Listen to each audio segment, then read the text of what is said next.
Hi, welcome to this tutorial in which we're going to look at how to solve equations involving fractional powers. And in the first question, it's x to the power of a half equals to 9. If you want to pause at any time and have a go at the questions, that's fine by me, and then come back and see how they're done, if you know how to do them already. Okay, the first one, x to the power of a half. If we look at rule 1, n is equal to 2, so it's the second root, or it means the square root of x is equal to 9. Now the quickest way to solve this is to ask yourself, what do I square root to get 9? Well, the answer is, it's 81. Okay? So how do I get from square root of x equals 9 to x equals 9 squared? I square both sides, and you'll see in a minute why when you square the square root of x, you get x. I'll show that to you in a minute. So you get x equals to 9 squared, which is 81.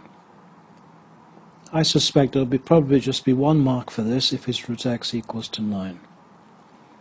But let's have a look at it slightly differently. If we have x to the power of a half equals to 9, what power do I raise this x to the half to get 1? Because I want to get to x equals just x to the power of 1. Well, a half times what? Because we're applying rule number 3, we're raising a power to a power. A half times what would give you 1? Well, the answer is, it's 2. So you square both sides. And of course, if you multiply these two powers together, a half of 2 is 1, and 9 squared is 81, and that's the answer. Okay?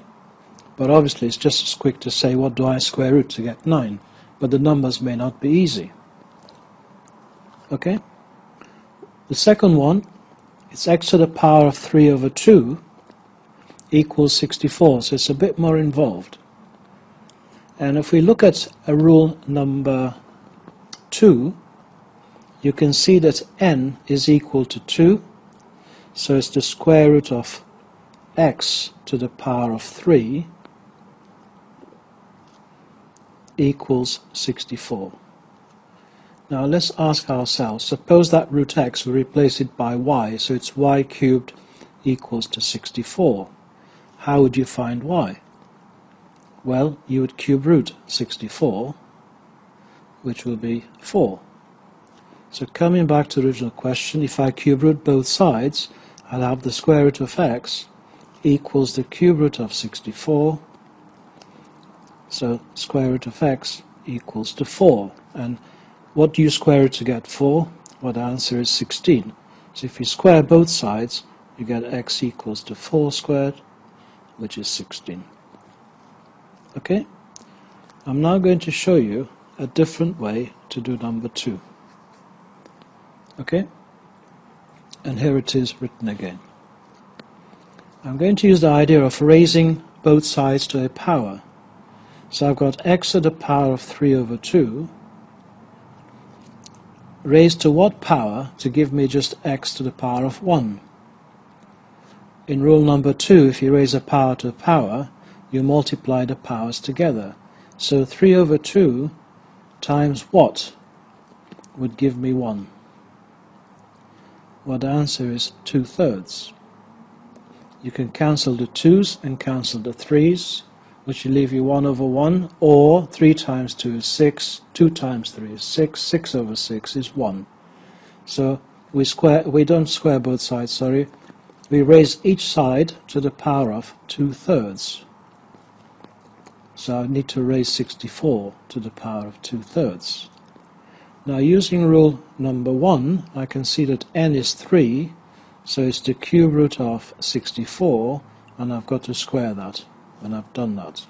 The cube root of 64 is 4, square 4, you get 16. Okay? and I'm sure that somebody's got another way of doing it. Okay, the next one has a negative fractional power. It's 4 times x to the negative a half equals 5. If we use the first rule, we can write this as 4 times 1 over x to the power of a half equals 5. And if we think of this 4 as 4 over 1, we can combine the two to get this fraction here, because 4 times 1 is 4, and 1 times x to the half is x to the 5, and that equals to 5. Now if you multiply both sides by x to the power of a half, you get 4 equals 5 times x to the power of a half. If you divide both sides by 5, you get 4/5 equals x to the power of a half. So 4/5 equals root x. What did I square root to get 4 over 5? Well, if you square both sides, you'll get the answer. It's 4/5 squared equals to x. So x equals 4 squared, which is 16, and 5 squared is 25, and that's the answer. There is another way to do this, of course, but time doesn't allow. And then finally, I've added another question, similar to number 2. Again, if you want to pause at this point and have a go, that's fine. The first thing to do is to divide both sides by 8. So you get 125 over 8. Remember, all this work is non-calculator. Now, what power do I raise x to the power of 3 over 2? 2, so that when I multiply the powers, I get 1.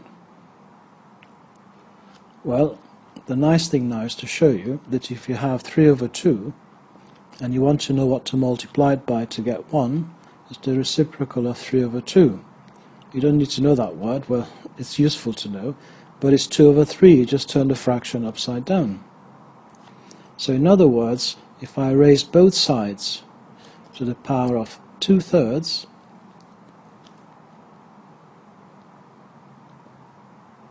to the power of 2/3, then I'll end up with just x here, because remember, we're using the rule where we multiply these powers together when we raise one power to another. I'm using the rule a to the power of m to the power of n is a to the power of m times n. So in other words, x equals, what does this mean then? Well, I go back to the rule on the top right hand corner. N is 3, so it's the cube root of 125 over 8, and then I've got to square that. What's the cube root of 125? Well, it's 5, because 5 times 5 times 5 is 125, and 2 times 2 times 2 is 8, so the cube root of 8 is 2, and I've then got to square that. 5 squared is 25, 2 squared is 4, so it's 25 over 4, or if you want to, you can write it as 6 1/4, or 6.25. Well, I hope you found that useful. I'll try and get a few questions for you to practice in the next tutorial. Okay? Until the next one, thanks for listening. Take care.